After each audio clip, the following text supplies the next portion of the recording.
আসসালামু আলাইকুম dear students, স্বাগতম।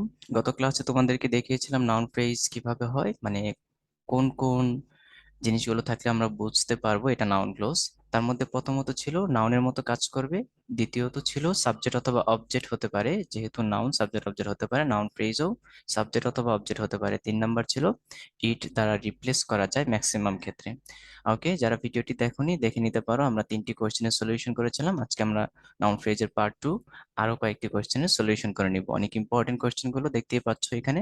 প্রথমত হচ্ছে দ্য ম্যান ওয়ান্স ড্যাশ। এখানে একটি ভার্ব আমরা লক্ষ্য করতে পারছি, ওয়ান্স। তাহলে ওয়ান্স ভার্বটা, এই ভার্বটাকে আমরা ওয়ার্ড দিয়ে কোশ্চেন করলে দেখি উত্তর পাই কিনা। তাহলে লোকটি কি চায়?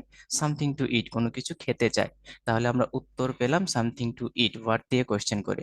তো ওয়ার্ড দিয়ে কোশ্চেন করে যে উত্তরটা পাওয়া যায় সেটা সাধারণত অবজেক্ট হয়ে যাবে। তো এটা অবজেক্ট হিসেবে আছে, দ্যাট মিনস এটা হচ্ছে নাউনের কাজ করছে। সো এটা হচ্ছে নাউন ফ্রেজ। ক্লোজ না, যেহেতু এখানে কোনো ফাইনিট ভার্ব নেই। বলতে পারো এখানে তাহলে ইটটা কি ফাইনিট ভার্ব? না, নো। আমি আগেও বলেছিলাম টু প্লাস ভার্ব এগুলো নন ফাইনিট ভার্ব, এগুলো আর ফাইনিট ভার্ব থাকে না। নেক্সট হচ্ছে, তাহলে আমরা বুঝতে পারছি দ্য ম্যান ওয়ান্টস ইট, আমরা এই পুরো অংশটাকে ইট দ্বারা রিপ্লেস করতে পারছি। ওকে, তাহলে এটা noun clause, noun phrase. Next আমরা 5 নম্বর কোয়েশ্চেনটি দেখবো। He is an I show to me. আচ্ছা, এখানে অ্যান আছে, অ্যান হচ্ছে একটি আর্টিকেল আর টু হচ্ছে একটি প্রিপোজিশন। তাহলে আর্টিকেল থেকে প্রিপোজিশন এর মাঝখানে যে ওয়ার্ড বা ওয়ার্ড ফ্রেজ গুলো থাকবে সেগুলো সাধারণত নাউনের কাজ করবে। তো এখানে আইশোর হচ্ছে নাউনের কাজ করছে, দ্যাটস ওয়াই এটা হচ্ছে নাউন ফ্রেজ।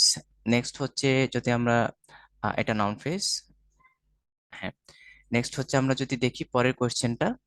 পরের কোশ্চেনটি হচ্ছে he is a man of letters, সে হচ্ছে একজন বিদ্বান ব্যক্তি। ওকে, তাহলে এ হচ্ছে আর্টিকেল, আর্টিকেল থেকে ফুল স্টপ পর্যন্ত বলেছিলাম এর মাঝখানে যে ওয়ার্ড বা ওয়ার্ড সমষ্টি থাকবে সেগুলো নাউনের কাজ করবে। দ্যাট মিন্স এটাও এখানে নাউন ফ্রেজের কাজ করছে, যেহেতু এখানেও কোনো রকমের ভার্ব নেই। So phrase, noun phrase. He is a man of letters, তাহলে এটা নাউন ফ্রেজ। আশা করছি সবাই বুঝতে পারলাম, 3টি কোয়েশ্চেনের আনসার হবে নাউন ফ্রেজ। ওকে, তাহলে কথা হবে নেক্সট কোনো ভিডিওতে। আসসালামু আলাইকুম রহমতুল্লাহ।